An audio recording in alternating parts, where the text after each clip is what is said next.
आप सभी का स्वागत है दीपक हिंदी क्लासेस में। आज के इस वीडियो में हम लोग हिंदी साहित्य के आधुनिक काल से महत्वपूर्ण 18 प्रश्नों को करेंगे। सारे प्रश्न महत्वपूर्ण हैं, कई बार परीक्षाओं में पूछे गए प्रश्न हैं और लगातार आने की संभावना बनी रहती है। तो सभी वीडियो को पूरा देखेंगे तो आप सभी यह महसूस करेंगे कि सारे के सारे प्रश्न बहुत महत्वपूर्ण होने वाले हैं। तो आइए देर न करते हुए सीधे प्रश्नों की ओर चलते हैं। आप सभी वीडियो को लाइक कर लीजिए, नए मित्र जुड़े हैं और सब्सक्राइब कर लीजिए। प्रथम प्रश्न यहाँ लिया गया है, साहित्य अकादमी पुरस्कार से सम्मानित मगध 1984 काव्य संकलन के रचनाकार कौन है जो नई कविता के बाद महत्वपूर्ण कवि है। प्रश्न इस प्रकार से है कि मगध एक रचना है और बहुत ही महत्वपूर्ण रचना है। महत्वपूर्ण इसलिए है क्योंकि इस रचना पर साहित्य अकादमी पुरस्कार मिला था। तो इसके जो रचनाकार हैं वो कौन है, कवि कौन है? तो ऑप्शन है केदारनाथ सिंह, श्रीकांत वर्मा, धूमिल या सर्वेश्वर सक्सेना। आप सभी पहले बता लीजिए क्या होगा, इसका सही विकल्प क्या होगा। तो इसका जो सही विकल्प है वह है श्रीकांत वर्मा। क्या हो जाएगा सही विकल्प के रूप में? श्रीकांत वर्मा। नेक्स्ट प्रश्न है, हिंदी आलोचना के क्षेत्र में हिंदी नवरत्न नामक तुलनात्मक आलोचनात्मक कृति के लेखक हैं। हिंदी आलोचना के क्षेत्र में हिंदी नवरत्न नामक तुलनात्मक आलोचना कृति के लेखक कौन हैं? तो आलोचना पर ये रचना लिखी गई है, हिंदी नवरत्न के लेखक कौन है ये बताना है। तो विकल्प के रूप में क्या है? आचार्य रामचंद्र शुक्ल, मिश्र बंधु 3 भाई थे और तीनों का नाम यहाँ दिया गया है, श्याम बिहारी मिश्र, सुखदेव बिहारी मिश्र और गणेश बिहारी मिश्र। कई बार परीक्षाओं में तो यही आया है कि मिश्र बंधुओं में कौन शामिल नहीं है, इसमें एक और नाम दे देगा, तो उसमें हमें सिलेक्शन करना होता है। इसलिए मिश्र बंधुओं का जो नाम है वो महत्वपूर्ण है, श्याम बिहारी, सुखदेव बिहारी और गणेश बिहारी। तीसरा विकल्प हजारी प्रसाद द्विवेदी और आगे है नामवर सिंह। सही विकल्प को हम सभी को चुनना है। हिंदी नवरत्न नामक तुलनात्मक कृति के लेखक कौन है? तो ऑप्शन नंबर हो जाएगा विकल्प नंबर बी, मिश्र बंधु में 3 भाई थे। नेक्स्ट, कितने नावों में कितनी बार 1967 के लिए किस कवि को ज्ञानपीठ पुरस्कार मिला था? जिस भी कवि को मिला होगा वो 1967 ईस्वी में ज्ञानपीठ पुरस्कार हिंदी का सर्वोच्च पुरस्कार माना जाता है। तो कितनी नावों में कितनी बार के लिए किसे मिला, आप सभी को याद होगा, बहुत इजी प्रश्न है। विकल्प नंबर 1 सचिदानंद हीरानंद वात्सल्य, कुंवर नारायण या रामधारी सिद्धिकर या नरेश मेहता। तो क्या हो जाएगा सही विकल्प? हो जाएगा विकल्प नंबर ए, सचिदानंद हीरानंद वात्सल्य अज्ञे। इन्हीं की रचना है कितनी नावों में कितनी बार। 1967 ईस्वी में इनको इस रचना पर इनको ज्ञानपीठ पुरस्कार से सम्मानित किया गया था। नेक्स्ट, प्रसिद्ध प्रगतिवादी कवि नागार्जुन का मूल नाम क्या था? कई बार परीक्षाओं में पूछा गया प्रश्न है, जबकि बहुत इजी प्रश्न है जो लगातार विद्यार्थी पढ़ते हैं उनके लिए। कोई भी क्वेश्चन आप देखेंगे तो भारी नहीं लगेगा, उसको लगेगा बहुत सारे प्रश्न को हम जानते हैं, सारे प्रश्न बिल्कुल इजली है। तो इजली उन्हीं को लगता है जो पढ़ने वाले विद्यार्थी होते हैं। तो विकल्प है शिव पूजन सहाय, त्रिलोचन, वैद्यनाथ मिश्र यात्री के नाम से भी जाने जाते थे वैद्यनाथ मिश्र, और रामधारी सिद्धिकर। तो नागार्जुन का मूल नाम था वैद्यनाथ मिश्र या यात्री के नाम से भी वो रचना करते थे। विकल्प नंबर सी। नेक्स्ट है, हिंदी में नई कहानी आंदोलन के 3 प्रमुख हस्ताक्षर कौन माने जाते हैं?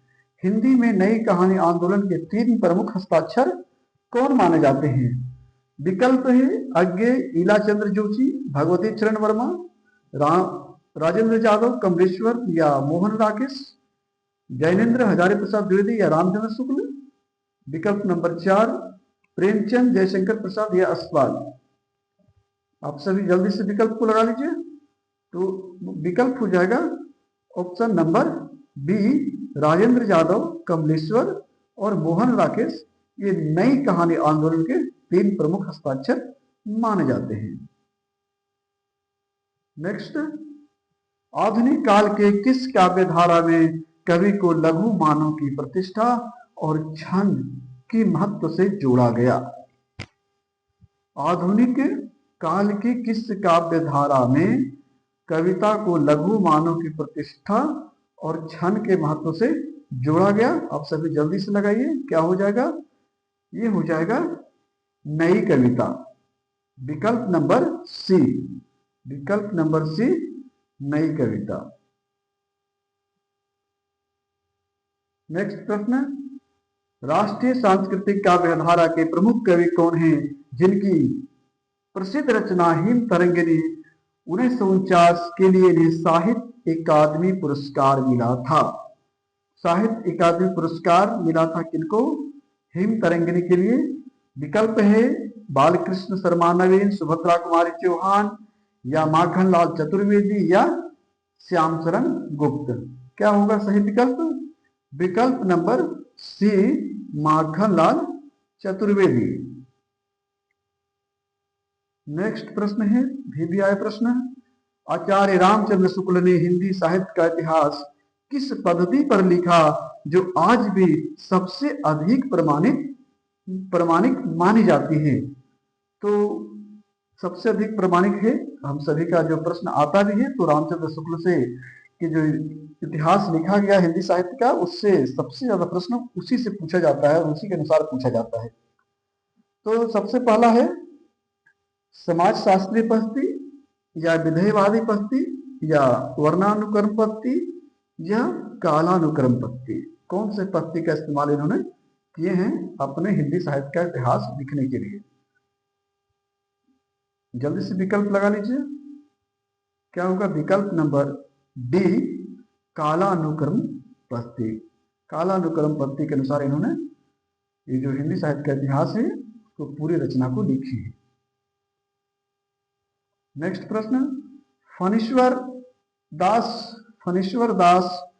या फणीश्वर नाथ रेणु का वह प्रसिद्ध उपन्यास कौन है जो हिंदी का प्रथम आंचलिक उपन्यास माना जाता है?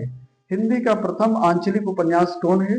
हम सभी का सिलेबस में लगा हुआ भी है, चाहे UGC नेट हो, झारखंड जेट हो या फिर TGT PGT की बात हो, सभी के लिए महत्वपूर्ण है। तो विकल्प है बाण भट्ट की आत्मकथा, दिव्या प्रतिपरिकथा या महिला आचरण।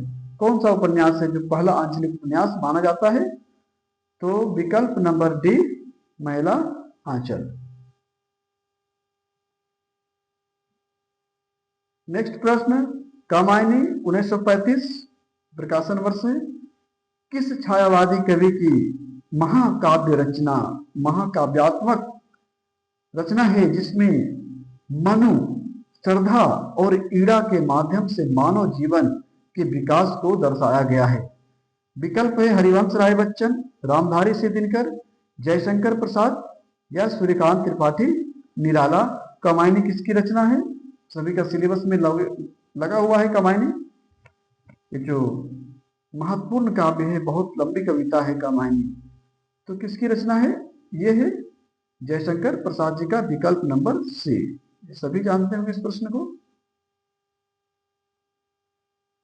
नेक्स्ट, भारत में प्रगतिशील लेखक संघ की स्थापना कब हुई और इसके प्रथम अधिवेशन की अध्यक्षता किसने की थी? भारत में प्रगतिशील लेखक संघ की स्थापना कब हुई थी? कई बार परीक्षाओं में पूछा गया प्रश्न है। और इसके प्रथम अधिवेशन की अध्यक्षता किसने की थी? विकल्प है 1936 प्रेमचंद, 1938 राहुल संस्कृतान, 1936 जयशंकर प्रसाद या 1943 43 आगे। सही विकल्प होगा option number A, Premchand 1936। Next प्रश्न, कवि सुमित्रानंदन पंत की किस कृति को छायावाद का घोषणा पत्र कहा जाता है? अति भिभियाय प्रश्न है। विकल्प है पल्लव, वीणा, युगांत या गुंजन।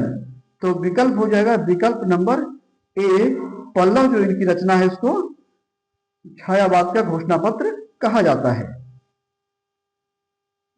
नेक्स्ट प्रश्न, हिंदी साहित्य के आधुनिक काल का प्रवेश द्वार किस युग को माना जाता है? हिंदी साहित्य का आधुनिक काल का प्रवेश द्वार किस युग को माना जाता है? छायावाद, ये तो बाद में आया।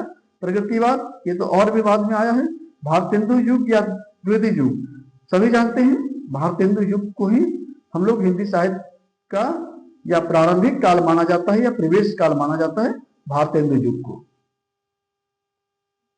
नेक्स्ट प्रश्न इस प्रकार है, सरस्वती पत्रिका का प्रकाशन किस युग की महत्वपूर्ण घटना है और इसके संपादक कौन थे?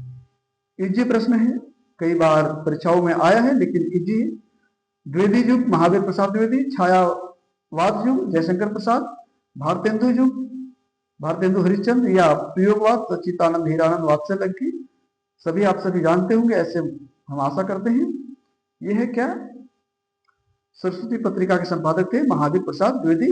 1903 ईस्वी से इन्होंने संपादक बने थे और बहुत महत्वपूर्ण पत्रिका रही हिंदी साहित्य के लिए।